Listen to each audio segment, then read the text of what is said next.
Thank you, Mr. Speaker.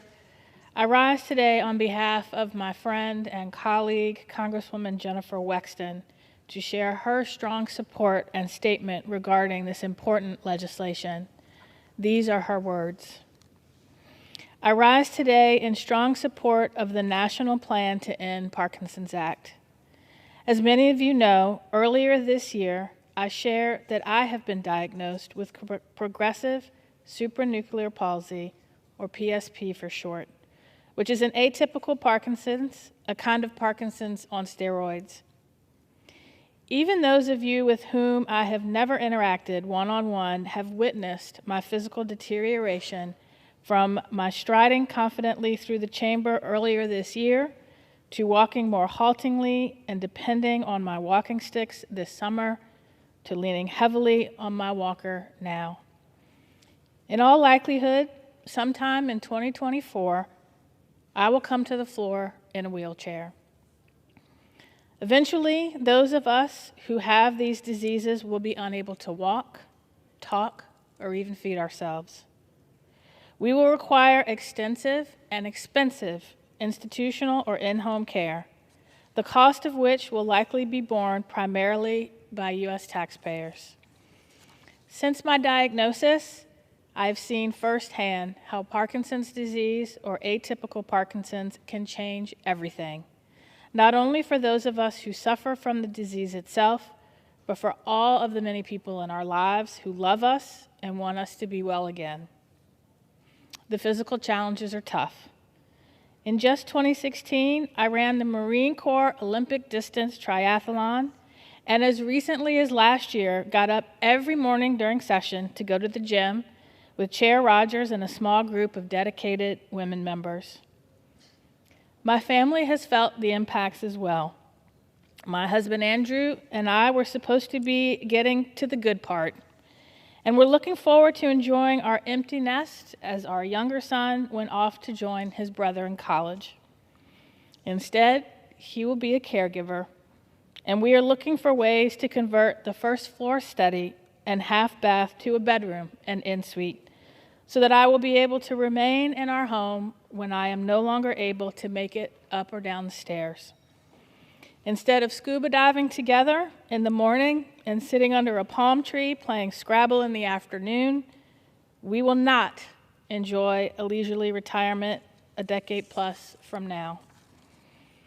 I know it's been difficult for my sons to watch as their vivacious, cool, for a mom, confident Congresswoman Mom goes through these changes and challenges as well.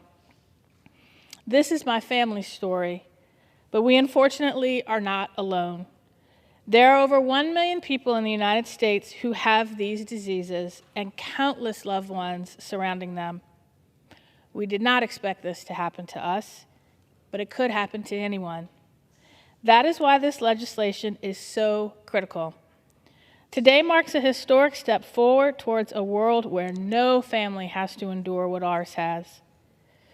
To my colleagues, friends, and those from across the country from whom I have heard an outpouring of support, I have been touched by your kindness and the desire for action from both sides of the aisle. If there's one thing we can all agree on, it's that we can and must do better to fight these terrible diseases. The past year has been a difficult road and an emotional journey for me, not only facing the great health challenges that come with this diagnosis, but also coming to terms with the fact that I have to give up doing what I love.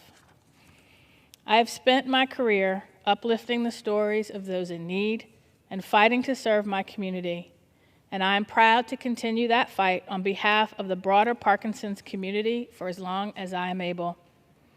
I am grateful to have a platform to be a voice for those struggling with this disease and to fight and help bring greater resources to the search for a cure. And the National Plan to End Parkinson's Act will do just that. This is not the end of the road, but a vital and necessary first step on a journey that will lead to a cure, or even better, eradicate Parkinson's and atypical Parkinson's altogether. I urge my colleagues to support this important legislation and reaffirm Congress's commitment to finding treatments and cures for millions of families across the country. Mr. Speaker, I would only add to the words of Congresswoman Jennifer Wexton, she is a fighter. Having served with her in the Virginia General Assembly, I saw her fight on behalf of others and turn their pain into progress. And now I am honored to serve with her as she does that with her own pain, turns it into progress to fight for those who cannot fight for themselves. And I join her in supporting this bill and asking our colleagues to vote yes.